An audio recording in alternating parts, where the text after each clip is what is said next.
اعوذ باللہ من الشیطان الرجیم بسم اللہ الرحمن الرحیم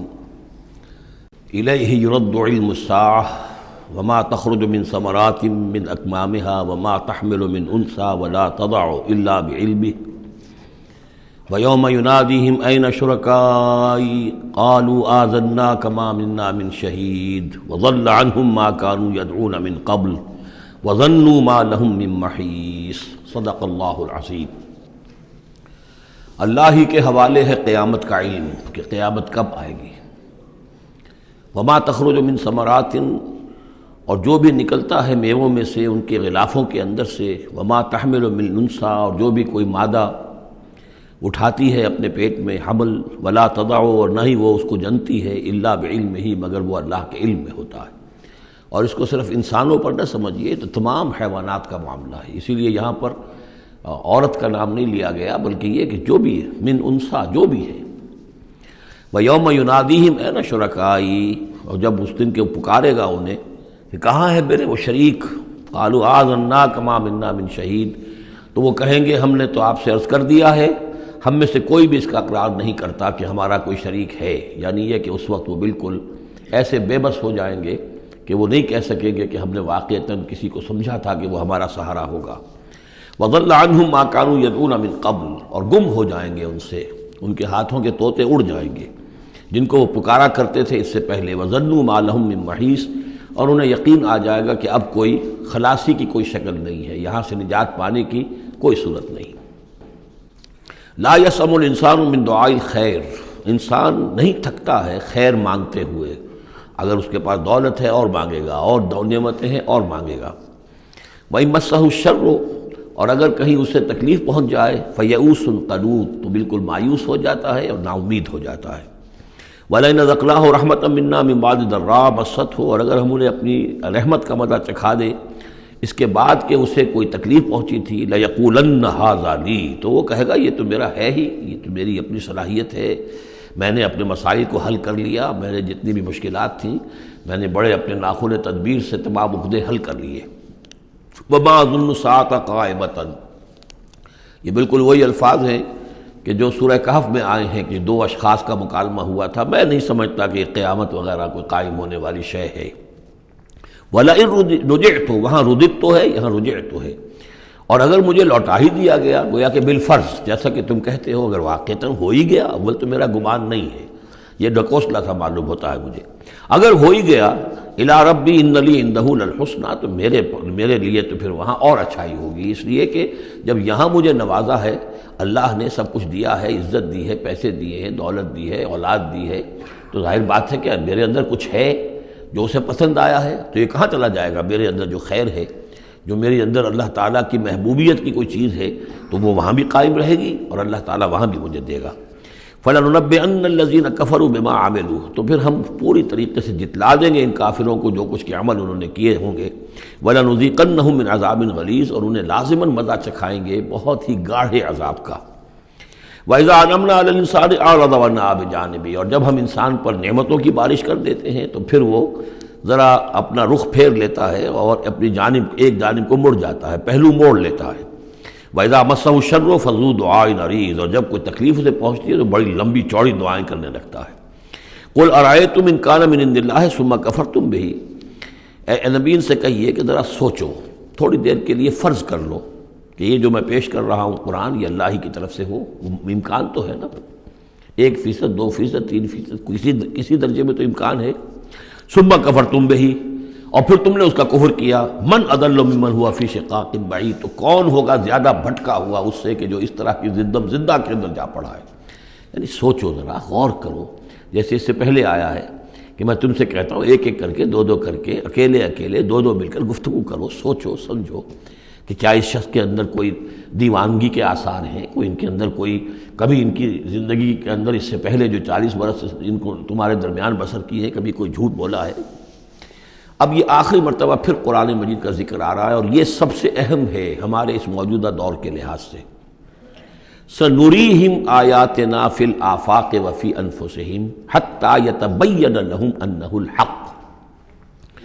ان قریب ہم انہیں دکھائیں گے اپنی آیات، آفاق میں بھی، یہ پوری کائنات جو ہے، آسمان اور زمین، آفاق، وفی انفسہم، ان کی اپنی جانوں کے اندر بھی، حتیٰ یتبین لہم انہ الحق، یہاں تک کہ یہ بات بالکل واضح ہو جائے گی ان کے لیے، مبرہن ہو جائے گی کہ یہ قرآن حق ہے۔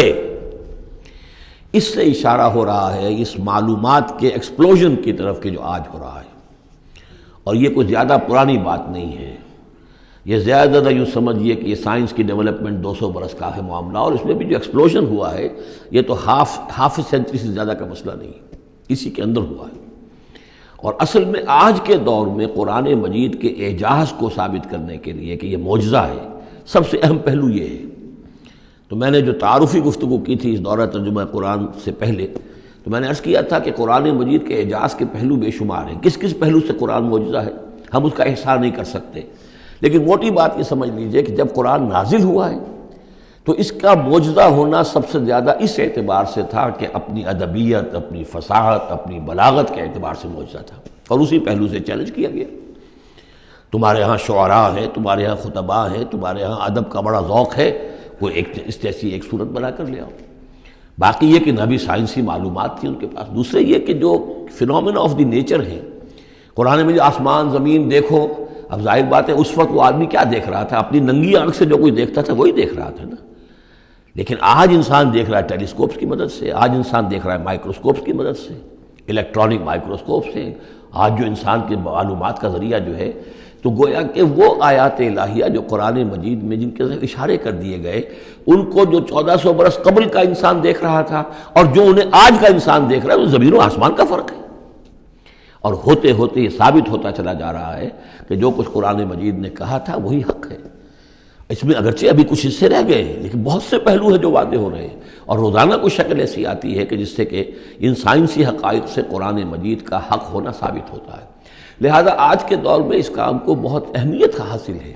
کہ اس کے لیے محنت کی جائے، کوشش کی جائے۔ اب اتفاق کی بات ہے کہ یہ کام کیا بھی ہمارے ہاں، تو بہرحال جو سب سے بڑی نمایاں کتاب ہے وہ ایک فرینچ سرجن نے کیا، وہ ایمان لے آئے، مورس بکائی، لیکن یہ کہ کسی مسلمان کو یہ توفیق نہیں ہوئی کہ وہ مطالعہ کرتا ان سائنسز کا اور ان کے حوالے سے پھر وہ کمپیریٹو اسٹڈی کرتا بائبل اور قرآن کے مابین، اور پھر کہتا اور دعوے کے ساتھ کہہ سکتا کہ سائنسی جو بھی انکشافات آج تک ہوئے ہیں قرآن کا ایک حرف بھی غلط ثابت نہیں ہوا۔ ہاں، قرآن مجید کے ان الفاظ سے جو معنی پہلے سمجھے گئے تھے جبکہ معلومات کا دائرہ محدود تھا وہ غلط ہو سکتے ہیں، لیکن قرآن کا لفظ غلط ثابت نہیں ہوا۔ آج قرآن کا وہ لفظ زیادہ اجاگر ہو کر، روشن ہو کر، جیسا کہ میں نے آپ سے عرض کیا علقہ، اب علقہ کہاں سے لے آئے؟ اب یہ علقہ فائدہ، فؤاد، فائدہ اس سے ہے، تو یہ چیزیں اب اور زیادہ واضح ہوتی جا رہی ہیں۔ یا کہ تمام اجرام سماویہ کا کل فی فلک یسبحون، جتنا آج معلوم ہے یہ پہلے تو معلوم نہیں تھا۔ کئی دور آئے ہیں، پہلے انسان سمجھتا تھا زمین ساکن ہے، سورج چلتا ہے، پھر سوچا کہ نہیں یہ تو سورج ساکن ہے، زمین چلتی ہے۔ آج ہمیں معلوم ہے کوئی شے ہے ہی نہیں، سکون محال ہے قدرت کے کارخانے میں، کوئی ذرہ بھی جو ہے اندر جو ایک ایٹم ہے وہاں بھی حرکت ہے، وہ نیوٹرونز جو ہیں وہ کس طریقے سے چکر لگا رہے ہیں بے تابانہ، حرکت ہی حرکت ہے۔ تو اس اعتبار سے قرآن مجید جدید سائنسی اکتشافات کے ذریعے سے جس طریقے سے اس کے حقائق مبرہن ہو رہے ہیں، اس پر زیادہ توجہ کی ضرورت، البتہ اس میں تکلف کرنا اور زبردستی کرنا نہیں۔ جہاں وہ بات ابھی واضح نہیں، اب صاف مان لو، جو بھی ہم سورہ آل عمران میں پڑھ آئے ہیں کہ یہ بات ابھی واضح نہیں ہے، لیکن ہمیں یقین ہے کل من عند ربنا، یہ سب اللہ کی طرف سے ہے۔ وقت آئے گا کہ ثابت ہو جائے گا کہ جو کچھ قرآن نے جو الفاظ استعمال کیے تھے، جو حقیقت منکشف ہوگی، وہ عین ان الفاظ میں صحیح فٹ ہو جائے گی، اگرچہ ابھی ہم اس کی وضاحت نہیں سمجھ سکتے۔ تو جہاں تکلف نہ کیا جائے، تصنع نہ کیا جائے، کھینچتان نہ کی جائے، یہ نہ کیا جائے، یہ بعض لوگوں نے یہ کیا ہے، لیکن یہ کہ جہاں تک کہ وہ حقائق ثابت ہو چکے ہوں تو ان کو بہرحال استعمال میں لایا جانا چاہیے کہ قرآن مجید کی حقانیت کو اس کے ذریعے سے مبرہن کیا جائے۔ اب دیکھیے یہ لفظ جو آیا ہے سنوریہم، اب سین جب آتا ہے فعل مضارع پر تو وہ مستقبل کی بات بن جاتا ہے، مستقبل میں ہم دکھائیں گے انہیں اپنی نشانیاں۔ اب ظاہر بات ہے سائنس جو ہے وہ اسٹڈی کر رہی ہے، ایکسپلور کر رہی ہے، خلا کو ایکسپلور کر رہی ہے، اور سمندروں میں ایکسپلوریشن ہو رہی ہے، آرکٹک اور انٹارکٹک کی ایکسپلوریشن، کہاں تک انسان پہنچا ہے، کیسی جان جوکھوں میں ڈال کر لوگوں نے جو ہے وہ چیزیں جو ہے معلومات کا خزانہ جمع کیا ہے۔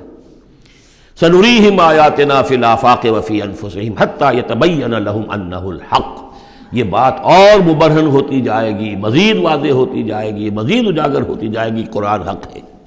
اولم یکف بربک انہ علی کل شیء شہید، کیا کافی نہیں ہے یہ بات تیرے رب کے لیے کہ وہ تو ہر چیز پر گواہ ہے، ہر کائنات کی ہر شے اس کی نگاہوں کے سامنے ہے۔ لیکن آج سے 1400 برس پہلے وہ انہی الفاظ میں اس نے بیان کیا تھا جسے اس وقت کا انسان سمجھ سکتا۔ وہ باتیں آج کے حوالے سے جو باتیں آ رہی ہیں وہ بیان کر دی جاتی ہیں، سمجھ میں کس کی آتی ہیں؟ انہم فی مریۃ من لقاء ربہم، آگاہ ہو جا یہ لوگ اپنے رب سے ملاقات کے بارے میں دھوکے میں پڑے ہوئے، شکوک و شبہات میں پڑے ہوئے۔ الا انہ بکل شیء محیط، آگاہ ہو جا وہ ہر چیز پر محیط ہے، ہر چیز کا احاطہ کیے ہوئے ہے۔ صدق اللہ العظیم۔